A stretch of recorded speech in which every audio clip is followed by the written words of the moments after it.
गेल्या 5 वर्षांपासून केवळ बदनामीचा प्रयत्न, कोर्टात विषय सुरू आहे, त्यामुळे कोर्टात बोलू। दिशा सालेन मृत्यू प्रकरणावरून आदित्य ठाकरेंचं वक्तव्य, तर कोर्टात उत्तर द्यात आम्हाला काय, नितेश राणेंचं उत्तर।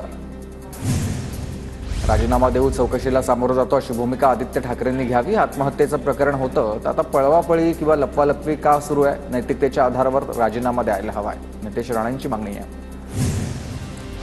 काहीही प्रचारामुळे एखाद्याचं जीवन उद्ध्वस्त होतं, सालियन कुटुंबावर खरंच दबाव होता का, ते कोर्ट तपासेल।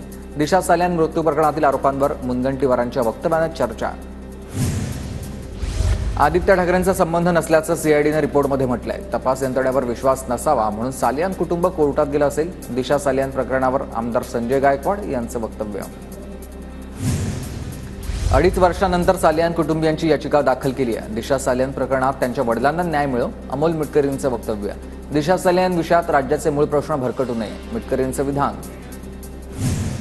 दिशा सालियन प्रकरणात स्थापन झालेल्या एसआयटीचा रिपोर्ट अद्याप प्रलंबित आहे। एसआयटी असलेल्या सर्व अधिकाऱ्यांची आधीच बदली झाली आहे। तपास करणाऱ्या अधिकाऱ्यांचीच बदली झाल्यानं या प्रकरणात रिपोर्ट प्रलंबित आहे। औरंगजेब प्रकरण सरकारवर उलटलंय म्हणूनच दिशा मृत्यू प्रकरण बाहेर काढलंय। सालियन परिवारावर आता दबाव असल्याचं दिसतंय। संजय राऊतांचा आरोप, ठाकरे कुटुंबाला बदनाम करण्याचा सातत्यानं प्रयत्न सुरू आहे, राऊतांची टीका। औरंगजेब प्रकरण, नागपूरच्या घटनेचा दिशा सालियन प्रकरणाशी काय संबंध? एका मुलीच्या न्यायासाठी संजय राऊतांची भूमिका घ्यायला हवी, मंत्री नितेश राणेंचं वक्तव्य। दिशा सालियन प्रकरणाचा औरंगजेबाच्या विषयाशी संबंध कोणी जोडू नये, त्याच्या कुटुंबाला न्याय मागण्याचा पूर्ण अधिकार आहे, मंत्री उदय सामंत यांचं वक्तव्य। संजय राठोडांना कुठल्या मुद्द्यावर क्लीन चिट दिली? दूध का दूध आणि पाणी का पाणी होऊ द्या, चित्रा वाघ यांचा उद्धव ठाकरेंना सवाल। दिशा सालियनची प्रथमदर्शनी हत्या, या प्रकरणामध्ये अनेक जण आहेत हे सिद्ध झालंय, संजय शिरसाट यांचं वक्तव्य। जो कुणी आरोपी असेल त्याला शिक्षा होणार असल्याची शिरसाटांचं वक्तव्य।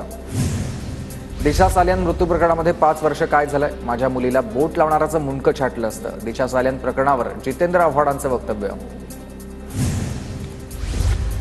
दिशासाठी न्याय मागताय त्याप्रमाणे पूजा चव्हाणला पण न्याय द्या, सीबीआय चौकशी लावा, करुणा मुंडेंची मागणी।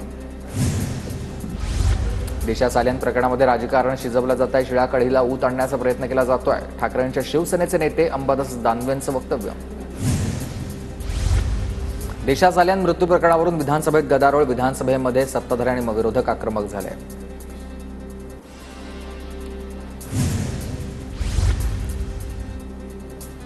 सालियन मृत्यू प्रकरणाची पूर्ण चौकशी एकदा झाली पाहिजे, आमदार अर्जुन खोतकरांची मागणी। आरोपींना तात्काळ अटक करून चौकशी करावी, मंत्री शंभूराज देसाईंची मागणी।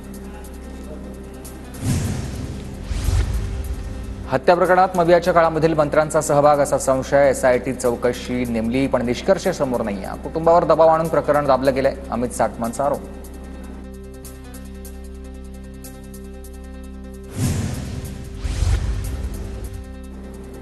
दिशाच्या वडिलांनी याचिका दाखल करून योग्य केलंय, सुशांत सिंह राजपूत प्रकरणही यामधून स्पष्ट होईल। सुशांत सिंह राजपूतचे वडील के सिंह यांचं वक्तव्य। हे सर्व प्रकरण राजकीय षडयंत्राचा भाग दिसतोय, सिनियर अधिकाऱ्यांची एसआयटी चौकशी तिकडे सुरू होती। दिशा सालियन प्रकरणावरून अनिल देशमुखांचं वक्तव्य। प्रत्येक प्रकरणामध्ये फक्त न्याय झाला पाहिजे, राजकीय ताकद वापरून दाबणं चुकीचं आहे आणि दिशा सालियन आणि सुशांत सिंह राजपूतला न्याय मिळेल की नाही हे येणारा काळच सांगेल, अंजली दमानी यांचं वक्तव्य।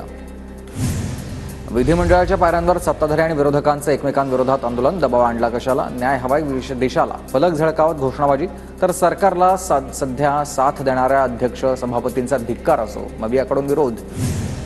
दिशा सालियनच्या अंत्यविधी वेळेचे फोटो पहिल्यांदा समोर आलेत। अंत्यविधी वेळी दिशाच्या चेहऱ्यावर कोणतीही जखम नसल्याचं समोर आलंय, मात्र 14व्या मजल्यावरून पडून दिशाचा मृत्यू झाल्याचा पोलिसांचा आतापर्यंतचा तपास आहे। सरकारकडे काही नाही म्हणून एका पाठोपाठ एक उद्योग सुरू राहणार, पुन्हा तपास करून नवीन काही हाती लागणार आहे का? काँग्रेसचे नेते अस्लम शेख यांचं वक्तव्य।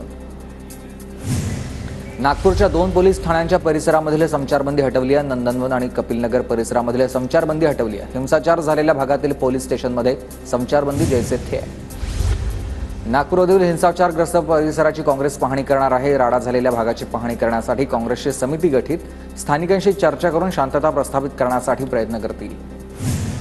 नागपूर हिंसाचार प्रकरणाच्या सगळ्या पोस्ट आयपी ॲड्रेस तपासलेत, अभी तो सिर्फ अटॅक हुआ है। नागपूर राडा दरम्यान पोस्ट व्हायरल झाली, या पोस्टचा संबंध बांगलादेशातून आल्याचं तपासातून समोर आलाय। नागपूर राडा प्रकरणातील आरोपी फहीम खानवर देशद्रोहाचा गुन्हा दाखल, फहीम खानसह इतर 50 आरोपींवर नागपूर सायबर पोलिसांकडून मध्यरात्री देशद्रोहाचा गुन्हा दाखल झाला आहे. नागपूरच्या राड्यामधील मास्टर माइंड फहीम खानचे मालेगाव कनेक्शन 5 महिन्यांपूर्वी मालेगावमध्ये आलेलं असल्याचं समोर आलं आहे. विधानसभा निवडणुकीच्या पार्श्वभूमीवर मालेगावमध्ये केली होती पक्षाची बांधणी. नागपूर हिंसाचारामध्ये फहीम खान नंतर आता सय्यद असीम अली चर्चेमध्ये. राड्यानंतर सय्यद अलीच्या हालचालींवरही तपास यंत्रणांची नजर. सय्यद असीम अली हा औरंगजेबाचा कट्टर समर्थक आहे. नागपूर हिंसाचारामध्ये 60 वाहनांची तोडफोड, 5 जण जखमी. सरकारकडून करण्यात आलेल्या सर्वेक्षणामधील प्राथमिक माहिती आहे. वाहनांचं पूर्ण नुकसान झाल्यास प्रतिवाहन 50,000 रुपये मिळतील. नागपूरमध्ये राडा घडवण्यासाठी आरोपींच्या 3 ठिकाणी बैठका झाल्याची माहिती आहे. फहीम खानच्या नेतृत्वात जमाव एकत्र आल्यानंतर बैठका झाल्याचं समोर आलंय. राडा कसा करायचा याची बैठकांमध्ये चर्चा झाल्याची माहिती आहे. नागपूर राडा प्रकरणातील आरोपी बाहेरचे लोक असल्याची माहिती समोर. निम्मे आरोपी मध्य नागपूरचे रहिवासी असल्याची माहिती समोर. एफआयआर मधील 51 आरोपींपैकी 24 आरोपी मध्य नागपूरमध्ये का आले होते याचा तपास सुरू आहे.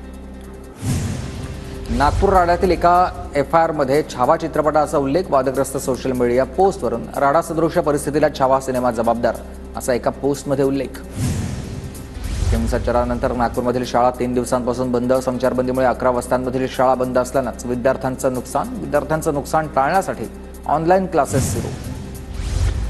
नागपूर राड्यामागे बांगलादेशी दहशतवादी संघटनांचा सहभाग तपासात उघड. नागपूर हिंसाचाराला कारणीभूत ठरणारे व्हिडिओ बांगलादेशसह इतर देशांमधील असल्याचं समोर आलंय. सायबर पोलिसांसोबत ATS टीमही तपास करणार आहे.